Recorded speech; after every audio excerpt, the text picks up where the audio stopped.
Good morning. It is currently Saturday at 11 a.m. I pretty much just been in bed all morning. Like I woke up at like 9, but I have a paper. I have a big paper due in like a week that is worth 70% of my grade, so I need to get going on that. And I had something really special that I've been wanting to do for like the longest time, and I haven't gotten around to it. And this morning I even paid for an entire tape membership for like the month to go to this because every time that I've clicked and tried to book because I have like a little like reduced price membership because I'm under 25, they're always sold out. And so if you're a member, like you don't have to buy a ticket in advance. So I paid for an entire membership for this. But I really wanted to go see the Tracy Emin show that's at the Tate right now. It's called A Second Life. It looks amazing just in general, but I also did see that I'm pretty sure that I might be wrong on this, but it's a celebration of like in part, it's like a bunch of her suffering that she dealt with, but also the abuse that she suffered. And that was really attracting me as somebody who suffered from abuse and who yeah, so I don't know, I just was really drawn to it and I really wanted to see it. Yeah, okay, this is what I was seeing. I think this is the one that I wasn't sure if this was accurate, but I thought one of her pieces, her survivorship. So that's why I was really drawn to it. I thought it would be kind of a special thing to include in like this little series as I myself am exploring being a survivor, but through science. I thought it'd be kind of a cool overlap to go see her show, and I just really wanted to see it. And I don't get down to like museums enough and like to that area. So yeah, I'm actually really excited. Let's mentally prepare ourselves. Trigger warning for myself. So I'm gonna now like get dressed and ready and stuff, and I'm gonna eat before I go because it's expensive to go eat out in the city. But I probably will stop at a coffee shop and work on my paper as well afterwards. But I was like, this is just really important to me that I go see the show. My mom is actually an artist, and we grew up going to see so much art. I grew up around so much art at home. Like we had a lot of art books. My mom was always making art too. So we just had a lot of art growing up. And I think that's one of the things that I've actually missed getting older and being in my own space is that I don't always go explore art as much as I want to, or just go see art shows and go to art galleries. Like that was a big, big part of my childhood growing up. And it was like a massive part of our vocabulary at home, and I just haven't really gone. So yeah, let me take you with me. All right, here we go. Dressed very frilly for some reason. Makeup on. I have a little pink skirt on, and yeah, I'm gonna put my leather jacket over this, but it's really warm in here, so I'm not gonna do it yet. But before I go, I had one thought last night. I just want to see if it's true before I go, so it's not like on my mind. Okay, so here it is, our Hopfield network. Wait, this is the one that I was writing in. So I started thinking because I was like, last night I was chatting with ChatGPT. This is in the last video, and I saw this is where all the connections are. But okay, I have some considerations. I don't know if I understood it.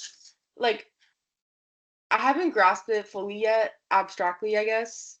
This is like the connections. If they're like not connected, this is like kind of the hard part actually. I thought what there should probably be is something like this. There's gonna be like a little knob that it's gonna take some piece of this, like it's gonna be like piece of the patterns, and it's gonna like inhibit them. So it's basically gonna be like, I think changing something in here where it's like if it's all the way, I think it's gonna be like this, but I don't know. Like if it's up, what I was thinking last night is that a Hopfield network is basically a consolidation window already. Like it's almost like the I feel like the baseline state of a Hopfield network is kind of like sharpwave ripples. It's like the most maximum stage of sharpwave ripples already happening. So it's almost like we're starting at the consolidation window with like the most normal one, and then anything like I need to add something that's making it not sharpwave ripples anymore. Like so basically, because I was trying to figure out last night like how like if it had none, if it had no ACH, this would be like a pure Hopfield network. So it's basically the sharpwave ripples already. So we're going up from the baseline state, and then So it needs to have something in here that's gonna inhibit something like in here somewhere. Like probably something to do with the patterns maybe. Because the patterns I think are neurons. I'm just asking, are patterns the same as neurons? No, they're not because they're like a piece of a list. Okay, yeah, no. Okay. So where are the neurons is my question. Each neur each neuron is the unit of the network. So if your pattern size is 5, then you have 5 neurons. Okay. That's what I meant, but I didn't know like where I didn't know how to get at the language to like it's the thing inside the pattern, but where like how do I single out one neuron? So each column is one neuron, each row is one pattern.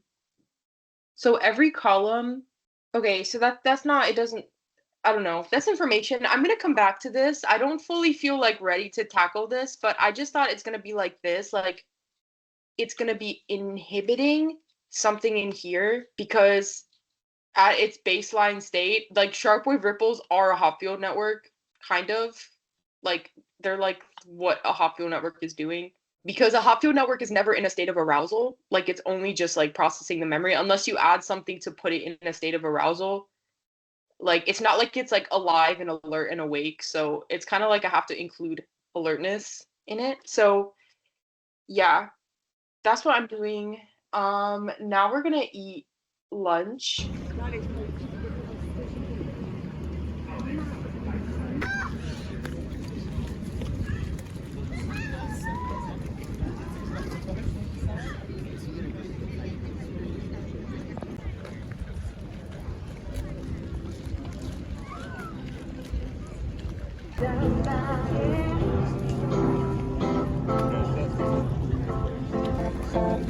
God is love, it's not a car, we're all that's trees. You know that I can use somebody. Have a nice day. You know that I can use somebody. Someone like you. Oh,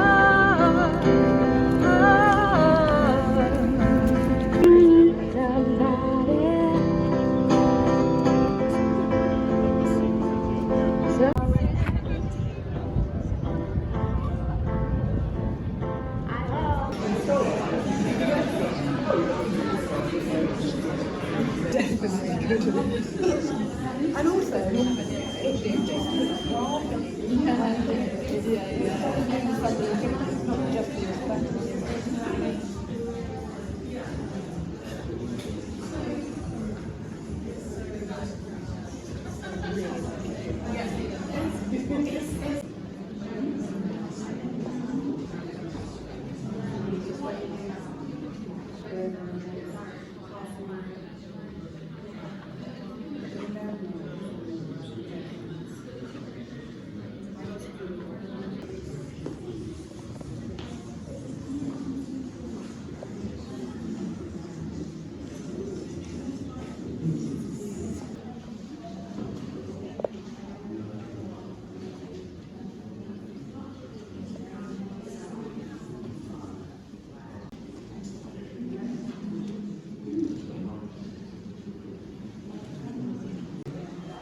If you have a lot of love to give and you don't get it back in return, it can make you very bitter. It can make you even go strange, even slightly mad. And I think, for me, the idea of if I had children, if ever, which is probably never, it's because I'd have so much love to give, and I'd have someone that was part of me to give it to.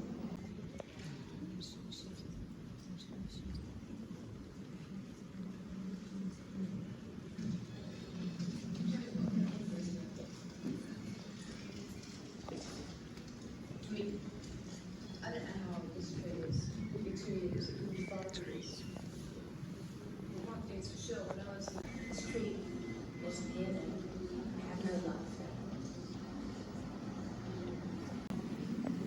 And every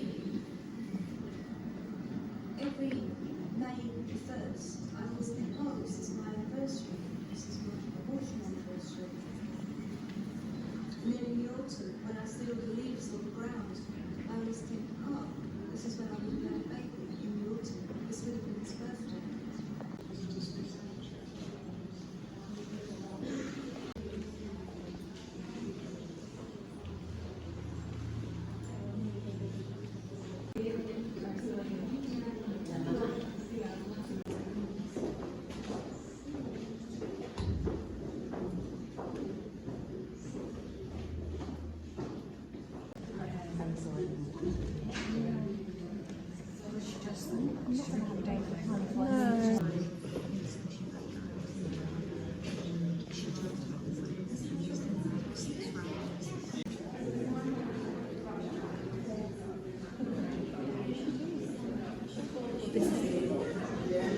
She's always been very like sexually charged, but this is like slowly more vulnerable.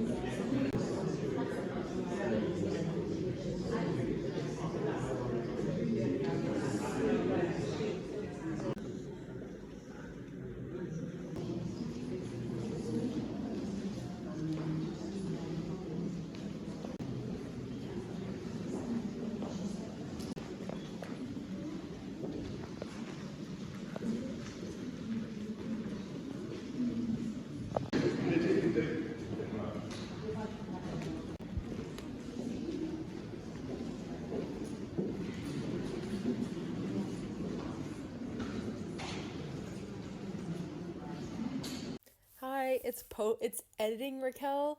I'm gonna be popping in sometimes to explain what I was saying because I thought the Wi-Fi was working fine when I was sitting in this cafe, and I was like, oh, I could wait to get home to film this, but then I was like, I'm always in the same locations in my videos because I'm always at home filming these, and I just wanted some diversity in the actual clips, but unfortunately for me, the Wi-Fi wasn't that great, and I think the audio just didn't pick up that well.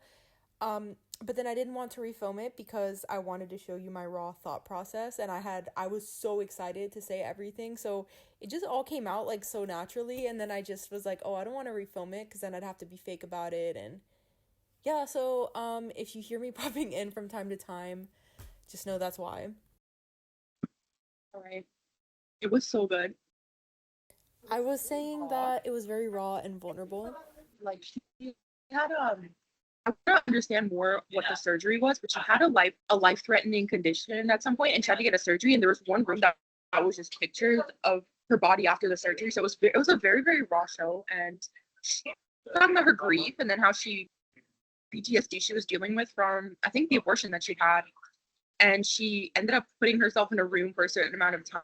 I'm trying to remember the story. It was like she had to grapple with it all while she was in there. I was just really resonating with it and resonating with the experience of PTSD that I had, your own relationship to your body that you develop as a woman. Just looking at that room, that room was really meaningful to me. And I don't know, I think it felt special as a woman to go into, I don't know, it felt very tender to like go in and see somebody's things. Like it reminded me of when one of my close friends is a survivor and she struggles with depression and her room gets really like messed up when she's struggling, and like I'll go over and we'll still have sleepovers, like we'll just move all the stuff, we'll sleep on her mattress, she'll have like stuff in the room, it really doesn't matter.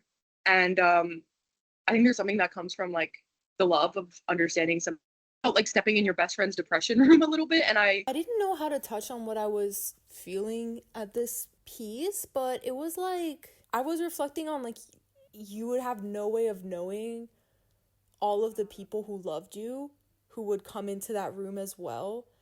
I don't know, it felt very tender. Like it was like, oh, like all the people who would just love you for the pain that you faced, who would come in with that energy of love as well. And that's why I was saying it reminded me of when I go to my friend's depression room, where it's like it doesn't matter to me, like I care. And I was just thinking about making an art piece and then not knowing, like, you have no idea who's coming to see it, and there's like this intimacy as well of like all the people who will love you, who will see that pain as well. I don't know, it was very strange. I didn't know how to, even now it's not really touching on the feeling that I had, but it's like you just had no idea who would see it, and then here I am as a survivor coming to see you and your pain and seeing what you dealt with. And it's like it feels very like, it just feels like stepping into your best friend's room, you know, where it's like my friend, she gets so ashamed of her depression room, where it's like I couldn't care less. Like I just feel like when I see it, I just feel like I love her so much more, because I feel like I know like who she is. And I don't know, there's just nothing like, also I was just thinking about being a survivor, and just there's nothing like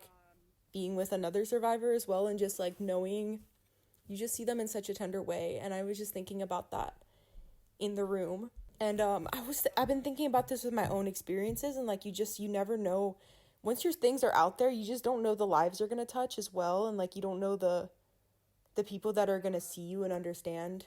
And yeah, there's just such a special exchange, I think, with art, that I was just reflecting on being in the room. Degree. Obviously, I have never been struggled with certain elements of her suffering, but yeah, it just felt special to see it.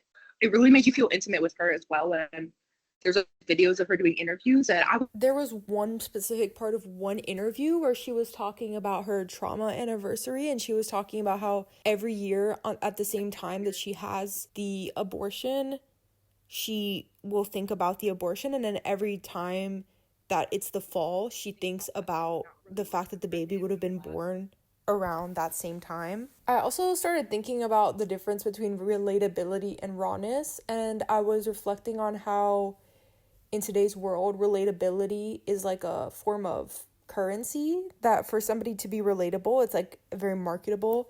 And then I was thinking about her art as not, but then I was thinking about how there's something so special about rawness, and how rawness is not the same thing as relatability. But even so, people can look at your what you make, and people can, I feel like almost even more so, they have it like touches them in a different way, than even though you're not trying to pander, and even though you're not trying to create a relatable product. that she wasn't trying to be relatable. She was just being her, and she was just expressing her pain. But it resonated so deeply with me. And it's like, she wasn't trying to cater her experience to my life. She wasn't trying to make it universal or collective. Like a lot of her art was very specific to her experience with abortion. But even so, I found myself really connecting to the emotions and everything, which was just like her talking about the intimacy of her own pain and her own life. And I think people really underestimate how powerful it is to just be raw. And it really actually had me thinking about my own like relationship to my trauma and the way that I presented it. I recognized myself a lot in her art, because there were sometimes where she's very multimedia. So there was times that she had pieces of like her journals and stuff. And I recognized myself so much in the things that I wrote post trauma. There was one that I'm going to put it up here. I made after trauma, not trying to be an artist, but just trying to express my pain. I think I just really resonated with me on that end, because I've been making these. I think I was also thinking about like just how I express how I've been expressing my experience as a survivor. And I've been making these videos just really expressing my raw experience with this project. And it hasn't been like survivors showing my life making this project and everything. And sometimes I feel bad, like I should be trying to cater it to an audience, or try to make them 20 minutes, sum it up and stuff. And that doesn't really have the same type of value to me, because for me, it's about me and the journey that I took. And like, I don't know, it's kind of my art of my own project that is for me. And yeah, I've just been I think I was really reflecting on the between rawness and also relatability. And like, there's also something powerful, I think, about just expressing yourself without trying to cater all the time. Is something special and something that ends up resonating with people too over time. I also got stuff at the little gift shop.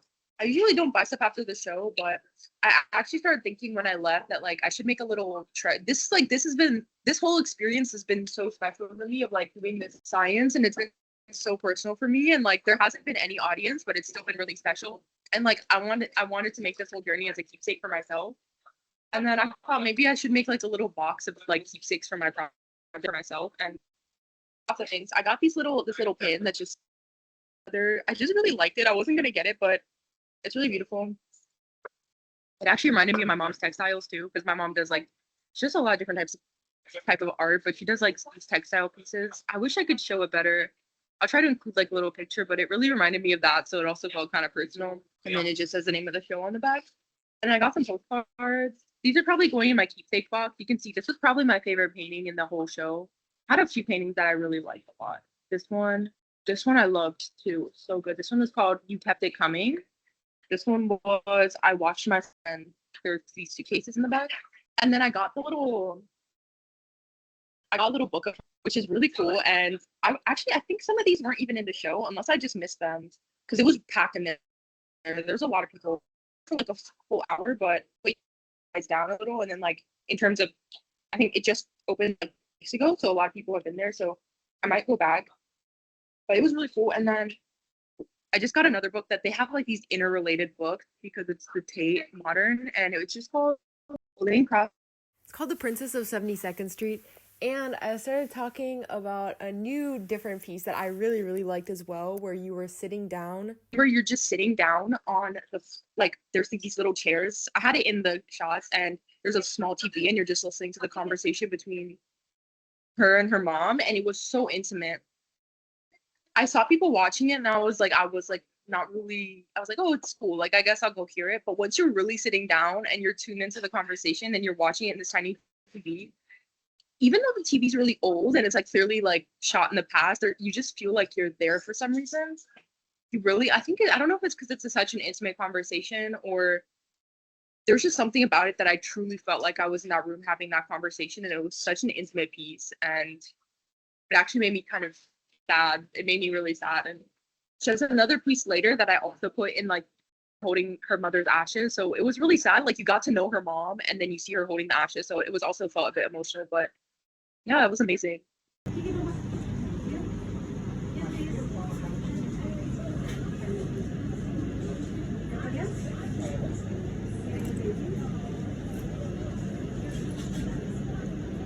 Good morning. My hair currently looks crazy because I've just woken up from 11 hours of sleep.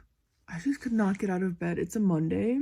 I've been letting myself, like, sometimes if I need that much sleep, I just let my body get that much sleep because I feel like because I'm processing a lot, I know that sometimes sleep can be good for that, and I wake up feeling like fresh and I process. Especially recently. Okay, let me fix my hair. It's really annoying because actually when I woke up to feed my cat, I was like, my hair looked perfect. I was like, everything looks so like cute. And then I guess I just slept like 4 more hours. Like 4 more hours, and I decided to look horrible again. But it's funny living the ramifications of your own theory because I've been feeling so incredibly safe recently and so incredibly happy, and just like things have been shifting my life so much, and in exchange I've been having the most intense trauma dreams ever. Like I woke up so distressed yesterday and was just like, oh my god, like I had the horrible dream of all this unprocessed like madness from my, yeah, it was so crazy. And then I woke up and had like a great day where I felt more clear-headed. And then today I got, like I said, 10 hours of sleep, but I've been letting myself get a lot of sleep because I feel like it helps me to process everything. So that's why I give myself that space because, for example, last night I was dreaming about finishing my theory. I was dreaming about sharp wave ripples actually, and like writing everything. I was actually writing and doing research in my dream on the sharp wave ripples and stuff, and I was like studying. And then I think this was influenced from Tracy Emin. This is like, if you have PTSD, you know these kinds of dreams and they suck. It wasn't a nightmare per se, but I had this dream that while I was writing my theory, I realized that because I've been hungry all the time, I realized I was hungry all the time because I was pregnant. And I was pregnant with from the last person you would ever, like, I personally would ever want to be pregnant with somebody. Very traumatic. And so I was finishing my theory, and no, but then I was trying to tell everybody, and like nobody believed me. And so then I was like all up in my head about it, all this stuff, and I've just been having these crazy trauma dreams. But like also I've been like dreaming about finishing my theory and dreaming of all these nice things. So it's been kind of like a turning point, I think, because I'm almost done.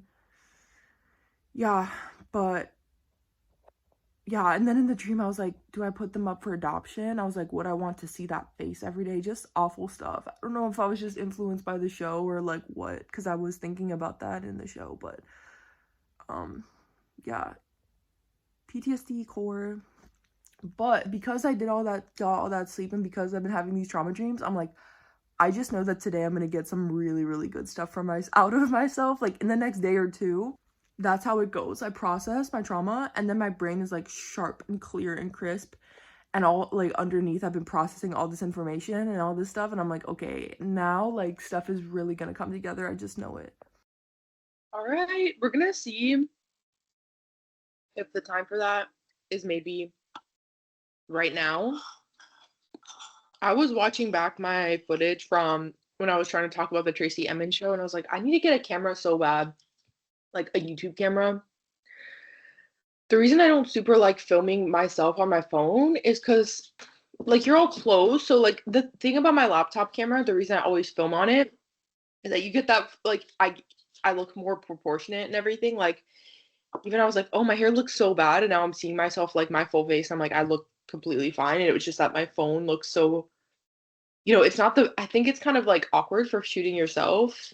And I didn't know in the beginning that this would be something to invest in for myself. And I also just didn't have the money to invest in that at all. Like, I still haven't, like, it's a big price to pay for like a microphone and everything.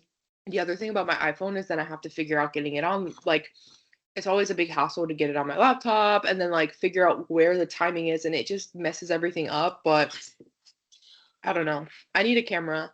All right, I'm gonna share my screen though. I was thinking today too about how rawness and realness makes people feel comforted but also uncomfortable at the same time, which is really weird. I think people like to see that somebody feels like them, and that the depth of their experience isn't bizarre, and that everybody, like, there's some element of that to everybody.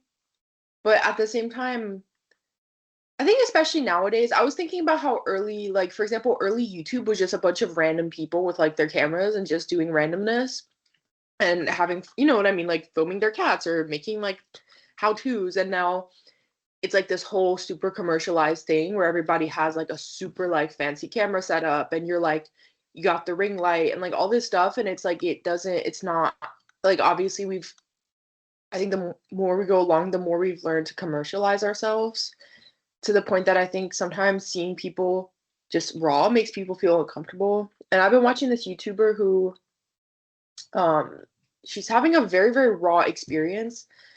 And one of her videos blew up like crazy. And she was talking about her homelessness and stuff. And it's funny because, yeah, they're just very, very raw videos about her own experience and stuff. And people really, really like them and tune in to watch. And even though she's talking about the discomfort of her life, I think people feel comforted by it, and they like to see somebody real. And I don't know, it's just, I just think it's an interesting tension between, sometimes I think being raw, like, it makes people feel comfortable, but also there's this discomfort at this point in society or in our world or whatever, that it's like you're almost doing something that you're not supposed to do, I think, by being raw, or by being like just not filtering yourself and not having like this sort of really commercialized and packaged experience. It's like, if people feel, I think, kind of uncomfortable by it, or it just seems like bizarre.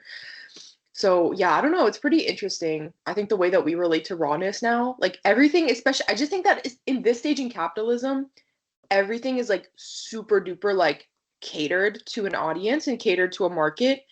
And everything has to be thought out as to like the audience as well. Where I do think there's something kind of raw about just like, or like something kind of magnetic about rawness as well, and shocking and surprising. It feels intimate, but also, I think the word is voyeuristic, of watching people like doing this in this like intense intimacy. I think it does have like a voyeuristic element to it. Depending on how you look at it, I would say it's probably depending on the lens or whatever. I kind of felt that a little bit looking inside that room. It was like a room of her art, but it was almost like it was like crystallized, like it was like she left her pain like exactly as it was for you to look at, and the way they made it in the museum, you can't actually go in the room. You're kind of just looking through this little door, yeah, at her pain, and it's just like you feel comforted. And I mean, I felt comforted as someone who struggled with PTSD. I was like, yeah, this is like I really relate to this.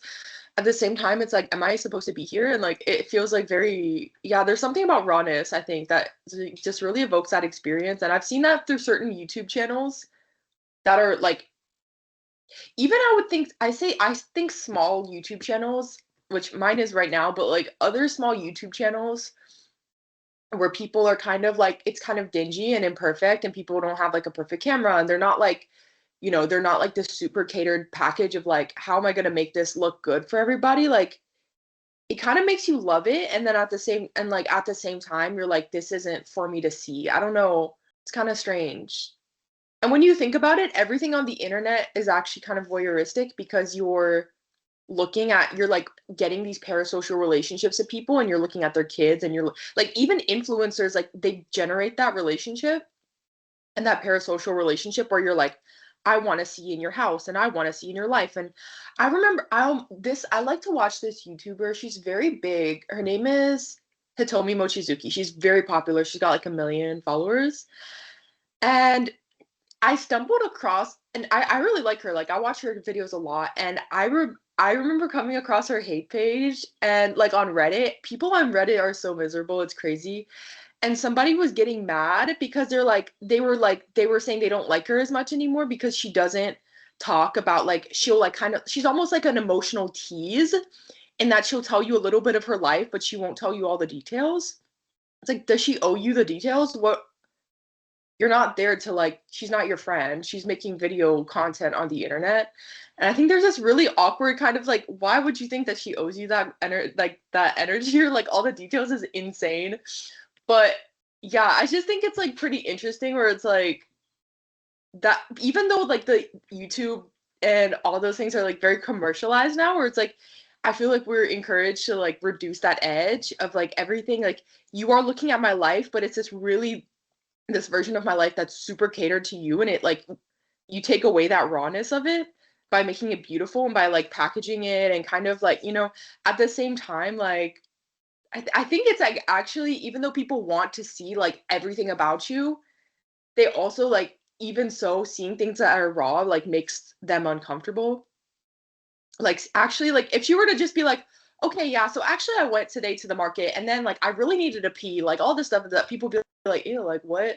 Like, you don't actually, like, people, it's really weird how I think there's this internal line on the inside where people are like, I need to know every single one of the details. If not, like, you are withholding from me, and like I have ownership over your reality. But it's like, but they don't want to see people that are actually being really raw. So it's like this really awkward overlap, I think, of like realness on the internet, of like, how much do you really need from me? And like, you want my realness, but you also want me to cater it and market it to you in like an appealing way, so that it's not actually real at all. So yeah, it's pretty interesting. Like, if you want to see someone spilling all the details of their life, go find some random small YouTuber on the internet. Like, yeah, and I think that I'm not even gonna say the name of this YouTuber, but there is a YouTuber who's been like really raw, because that's just the means that she has. Like, she doesn't, like, that's literally what her life is, and like what she's struggling with, and like her financial place. And also, she wasn't expecting to blow up. She recently blew up out of the blue, and it was very surprising for her. So she's just making really raw content on the internet, and people really vibe with it. But I don't know, it's pretty interesting. I just think like everybody has like, even so, I think she gets uncomfortable because people want to know these randomly intimate details of like her illness, her disorder and stuff, and she has expressed that she feels like people like almost creeped out that people are like giving her attention for her pain and her suffering.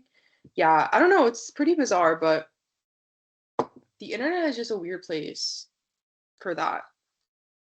But I think that's a cool thing about an art show like that, is like, well, I think that's what's so attractive about the art, is that, even though it can be uncomfortable. It's kind of cool to have like a I think we all want to see inside each other's lives, and we want to see things that are like kind of raw and unique and strange, and we're always we're always conditioned to look away. I always think of this like people will talk about their own experience with disabilities and how sometimes they actually appreciate that, like little kids sometimes they'll stare, but sometimes people appreciate like when family members don't go like, look away, don't look, or like they encourage they some people, not everybody, like it when people are like real with it and like, yeah, that's what it is, and like you can ask questions because I think we have this society, it's like all the weirdness of it all, but it's like I think we also have this society where people are like, don't look, like don't interact, don't my mom always says this because my mom's from Brazil and she's like, in the US, people don't look at each other. Like when you're walking on the street, they don't look each other in the face. Like, but in Brazil, like I can attest to this, when you're walking, it's almost uncomfortable how Brazilians will stare you down. Like they'll be walking and like they'll just start freaking staring you down and like looking you straight in the face and they're just like taking you in. And I think there's something about the US where it's like, don't look at them, like don't like I mean, it's kind of like the same in UK. She's from the UK, the artist, but it's like, do not look, do not engage, like don't ask personal questions, don't do this. Or it's like I think that's actually why the internet was a good outlet for people in a weird way, where it's like we all want to stare. It's very popular. Like I I actually have this weird theory that if we gave people breathing room to stare at each other a little bit, like we'd have a very different world and we wouldn't feel like things are so taboo and so strange. But I think that's like I feel like that was the space that art almost took where it's like she's literally showing you like straight up there was like pictures of her surgeries, there was like all these different things, um like her raw emotions about her mental health, her this and her that, and like you can just sit there and you can stare at it all day long and you can really take in what that experience means. I would say that's probably the best space that like an art institution takes, is like giving people free, like people, artists will just lay it all out there like this is me and this is like the most intense and vulnerable emotion that nobody wants to talk about in conversation, and like you get to go in and you can, if you want to stare at it for 3 hours, you can, whatever reaction you want to have, that's valid. I think that's probably like the best space that art fills, is just giving us space to sit with something really raw and to not turn away from it and to feel all the things that we need to feel, because I don't think that we get that space enough, like in real life. And again, that's kind of what the internet is for, but people just take it too far where it's like I don't when you go to an art museum, you can't be like, I can't call up Tracy Emin and be like, tell me more about it. You're such a jerk because you didn't tell me the name of the person who did this and this and that. Whereas like the internet, people like can access you. So it's really a bizarre place. There's still like, I think there's still a boundary with like art. There's still like, I will lay out my life for you, but like you can't see me. Like you can't call me and be like, what's wrong with you for not telling me all the drama? It's like you'll take what you can get, but you're already getting so much, and it's like it's more about the emotion than it is about the details, where like the internet's like, I will stalk you and see every single thing about you, and like that's normal. It's like, no, it's not. That's really weird. But yeah, so I think there's always this weird awkwardness between people like wanting rawness but then also turning away from it and feeling like it's uncomfortable. But anyways, the segue from the art to the, yeah, can you tell I was such a humanities person. I wasn't a scientist. I loved art. I still do, like art, literature, like all that was me. That was my whole upbringing. And now I'm just like, okay, science time. And it's kind of funny because I think I've kind of forgotten that I was a humanities person, like through and through. I was a comparative literature and society student, so it was like one of the most hardcore humanities type majors that you can do, like just straight up.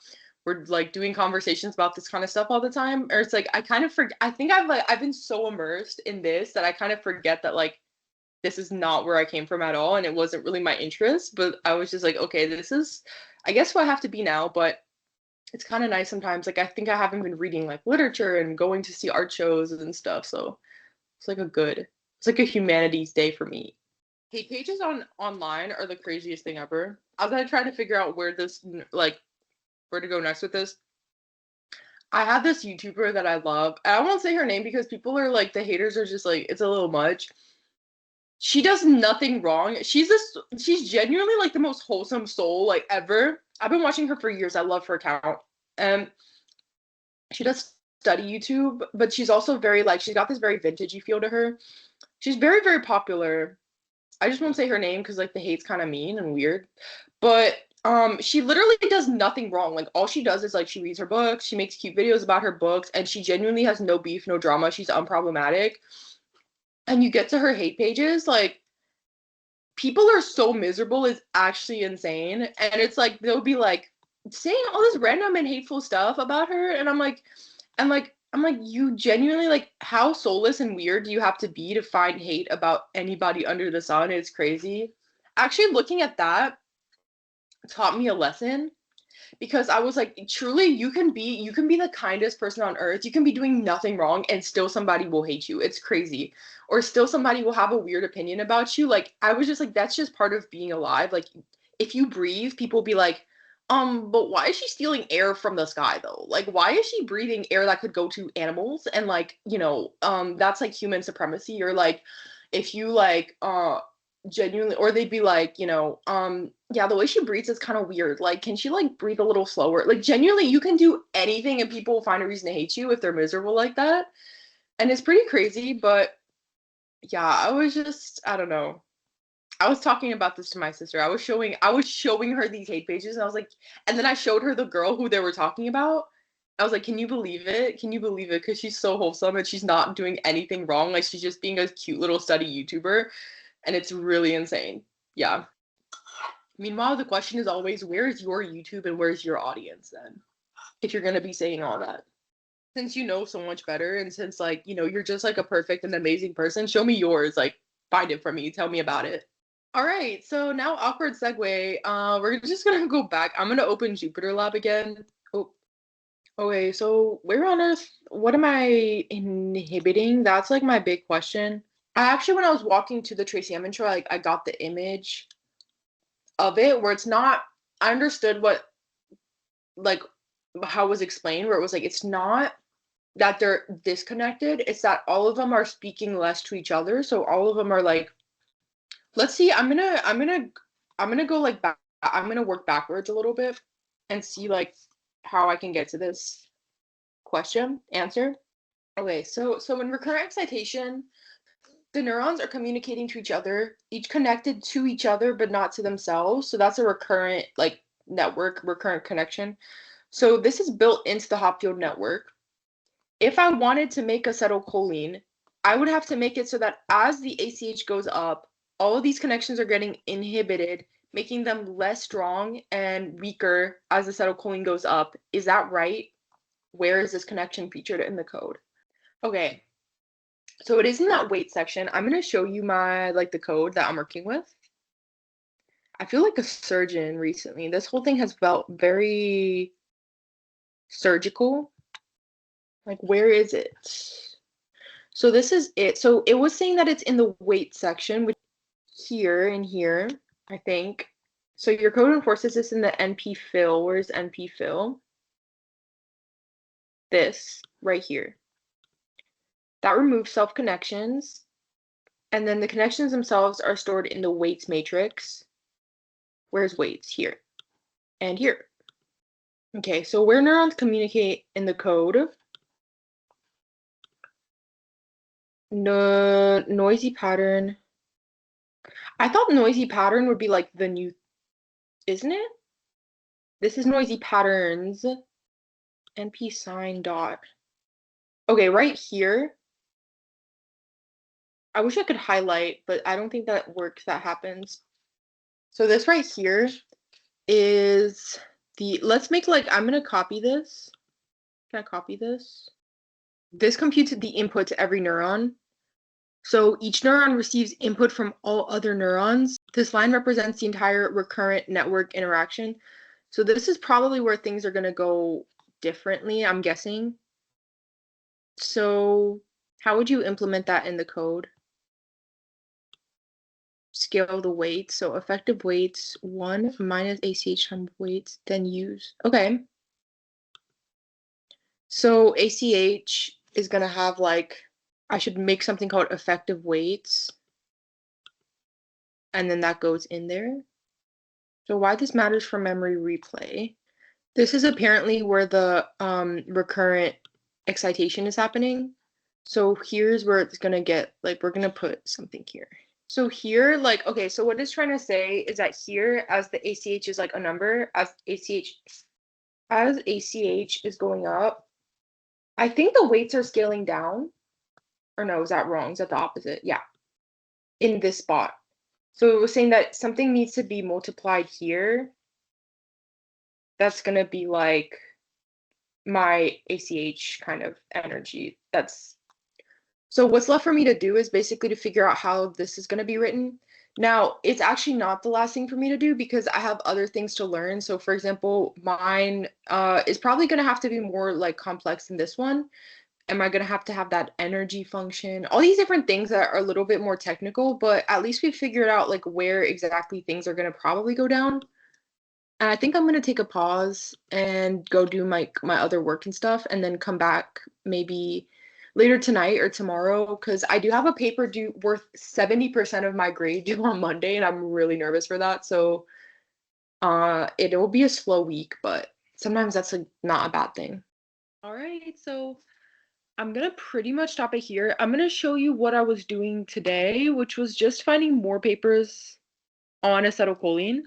So I already had a lot of, I had like a cluster of papers from the 90s or so on acetylcholine and that had the thing that I was looking for. Like it had this like relationship, but I was kind of struggling for a while to find current day papers, which was making me nervous.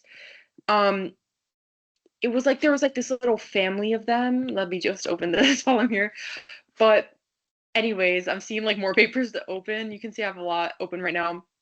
But I think what was happening was that some of these papers aren't as cited as those early ones. So what was happening is that I was searching and searching and I wasn't able to find recent ones. So I set the range to 2005 to 2026 and I actually found quite a bit of papers that were going to be really useful to my project. So I was really glad about that because I was a bit nervous because one critique I got from one person in my life was that like one person that I spoke to about this was basically that my papers on acetylcholine were a bit old, like, and they were really good information. So I'm obviously still gonna cite them. They were from like the 90s mostly, but it seems like people got really interested in it for a second and then like weren't as interested in it over time, which is really strange.